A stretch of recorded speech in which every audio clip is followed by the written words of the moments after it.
to ensure that we sacrifice the sovereign individual view for the collective tribal view.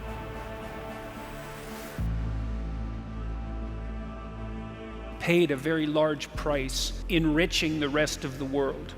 China's come up in a miraculous way in the last 40 years. Korea, India, while all of Southeast Asia, and increasingly Africa too, because the fastest growing economies in the world are now in sub-Saharan Africa. And that's produced a tremendous competition for working class people in the West. But speaking on a global level, there's never been a better time. One of the big things that happens when you become successful is generally money comes alongside it, and the only way you're going to keep that wealth that you earn while becoming successful is if you understand how to properly use that money and manage your finances. It's incredibly challenging to not become successful and not make money because most people deem their success upon how much money they make and if they make the money they expect to. But when you understand that it's not about the money, but it's about how you use your money, because so many people have made tons of money and they're not even considered successful based upon what normal people believe is successful, but they've used their money smartly and figured out ways to make their money work for them. And that's all about investing in valuable assets and using their money to make them more money. And that's when it truly becomes incredible, is you get that money working for you. See, you already worked for the money, but the moment you start making that money make you more money, that's when everything starts to click and you get really excited. And you can do that several ways: by investing in the stock market and learning what cryptocurrencies are, by investing in real estate and going out there and renting a property and making tons and tons of passive income day by day that you're not having to lift a finger to make, and you put money into that and it's just constantly giving you money back. So that's what's truly exciting, when you figure out how to manage your money like somebody who already has tons of money and loaded, and that's who the people you need to look after. Always, it's risk A or risk B. It's the risk of doing something versus the risk of not doing something. Or it's the risk of doing this instead of this. It's like risk is everywhere. So do people make foolish risks? Well, sometimes, obviously. It's foolish to go play a slot machine because the bloody thing is stacked against you. So on average, you're going to lose. But you can't tell that to the person who just won the jackpot. Your race, your ethnicity, all of the multiple categories that we're supposed to be considering as fundamental realities now. And that the best way to construe reality is that it's a battleground between those groups for dominance, power. And that's the postmodern ethos, and it's a pretty decent thumbnail sketch of reality. You can sum it up quite quickly. You can use it as a guide to action in all sorts of domains.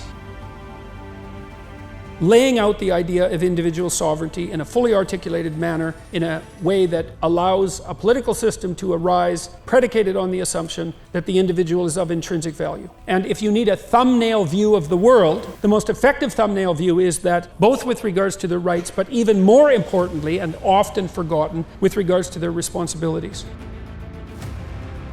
It's hard to make a case that the future doesn't look comparatively positive. We're becoming extremely technologically sophisticated, and the world is changing at an incredibly rapid rate, and the only way we're going to be able to manage that in a positive way is if many of us, as possible, are capable of making wise and careful and truthful decisions. And if we do that, then maybe things can continue to improve. You can spend your whole life, especially if you're selling to companies, which is virtually impossible, talking to the wrong people. It feels like work, and it really is work. Never end up contacting a real decision maker. And then you can't tolerate the excessive delay. Like you think, well, I'm going to go sell this product to a big company because they can obviously provide me with a massive contract. Well, it's a real conundrum as you become successful, because you're in a situation where if your children ask you for something, there's no formal reason for you to say no, because you can provide whatever is being requested. But by doing that, you steal from them the opportunity to generate that for themselves. And that's, I suppose, one of the dangers of, one of the dangers of prosperity. People are more sensitive to negative events than to positive events. So a loss will hurt you more than a gain of the same magnitude will please you. So the reason I'm saying that is because it shows you that we're actually set up for a risky world. Our nervous systems are tuned to be more sensitive to negative information because the world's so damn risky. And I think that polities that are based on the first set of presuppositions, the tribal, degenerate into precisely what you'd expect, which is tribal warfare. And the second possibility of blooming into exactly what they have bloomed into, which are the most functional societies, the most peaceful societies, the most successful societies. You should all know is that as you get older, your family, the family you've produced, becomes more and more important. So we teach young women in particular that the fundamental goal of their life is going to be their career. If you want to see more videos like these, please consider subscribing for more.